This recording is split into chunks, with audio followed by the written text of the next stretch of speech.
Well, hey, this is the 2026 Channel CropCast May 27th edition here for myself as Tyler Brugdenhill, technical agronomist here in South Central Nebraska. Have to apologize for the 2 week hiatus to my regular listeners.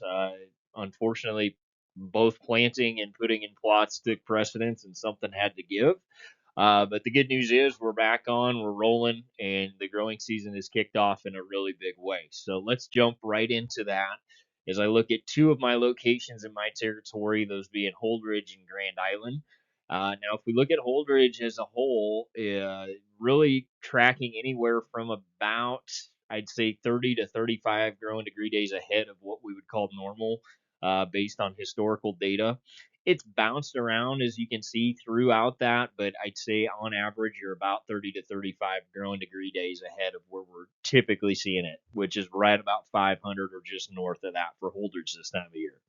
Now, the interesting one is Grand Island. This is at the airport in Grand Island. They're noticing about a differential of about 100 growing degree days ahead of average. So this is something that we've continued to track throughout the growing season. Felt like, for sure, my air conditioner felt like it ran more in March than my furnace did, and just some interesting happenings.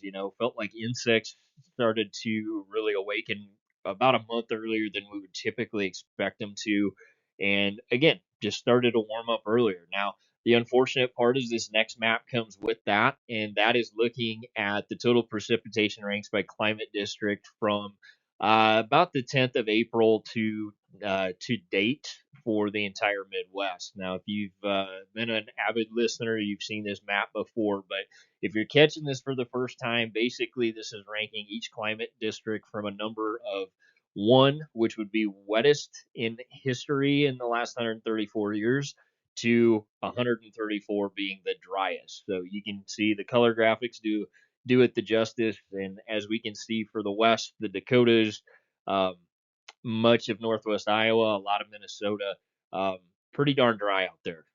We've started to see this trend started to change the past couple of weeks, thankfully. But again, it's going to take quite a bit to really turn us around. And as you can see, as we get further east into the Corn Belt, some folks that would gladly shut the spigot off and divert it our way if they could. So again, not a fun thing to talk about, but it is good to understand week by week, how we're sitting, but also how we've started to change this dynamic in a total way.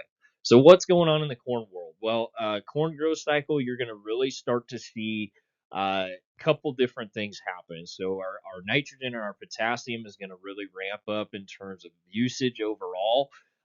We talked about this last year, and I've had several people be really interested that by V16, as this chart is showing, and again, like I said last year, by no means am I encouraging us to be going after 400 bushel corn. The nice part about this graphic is it allows us to understand, hey, when are these critical nutrients going to be very, very important in this corn plant's life?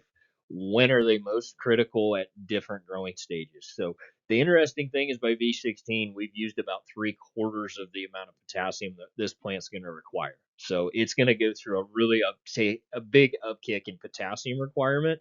Nitrogen is going to follow really, really strongly with that. And then by V10, our potassium uptake is going to go right along with it. So again, nothing new in terms of this, but once we hit grand growth, that nutrient requirement really, really skyrockets. So a couple different things.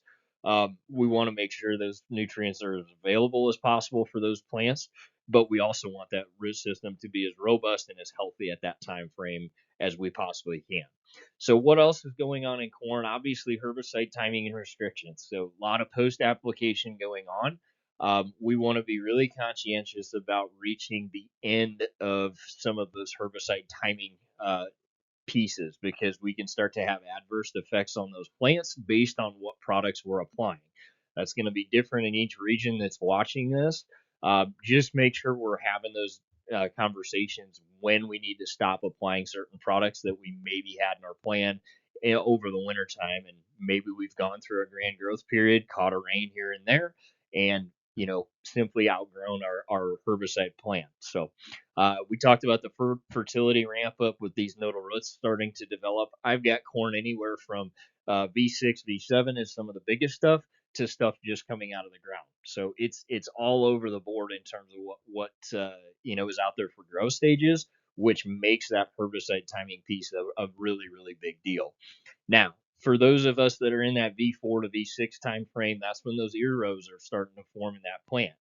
Gets really critical to start thinking about what we're asking to that plant to metabolize in terms of not only herbicides, things like adjuvants, but also if we are adding a micronutrient product or a nutritional product, how do those things all play together in a tank?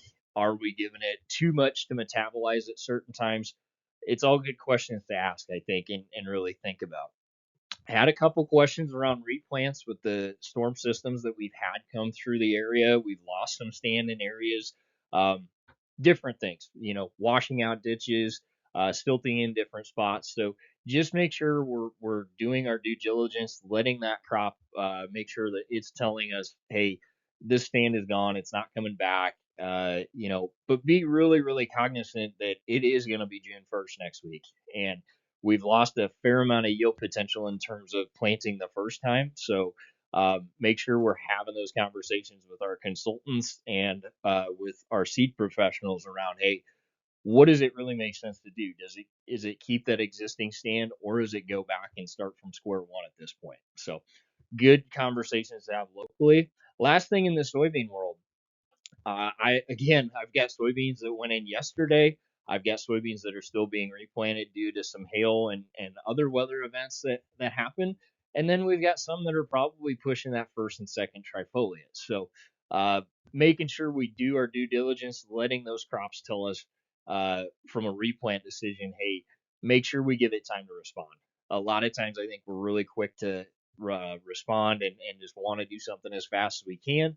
I understand that as much as the next person, but man, if we don't have to pull an implement over at another time with diesel and taking up time, um, those are all things that cost money, right? We might not be able to put a dollar amount to it in terms of our time, but there is a cost associated with it.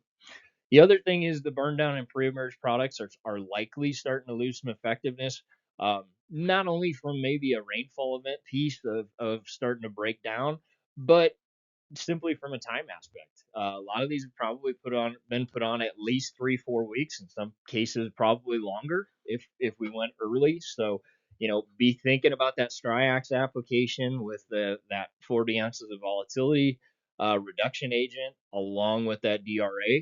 But also be thinking about adding that Warren in that tank. Really nice product that gives us some nice residual and comeback power, and then adding Roundup Power Max. So definitely some things to think about. I've gone over my 5 minute limit for sure this week, but as always, make every acre count. Get with your local seed professional, technical agronomist, sales agronomist, or field sales representative if you have any questions. But as always, thanks for taking the time to spend with me this week, and reach out if you have any questions.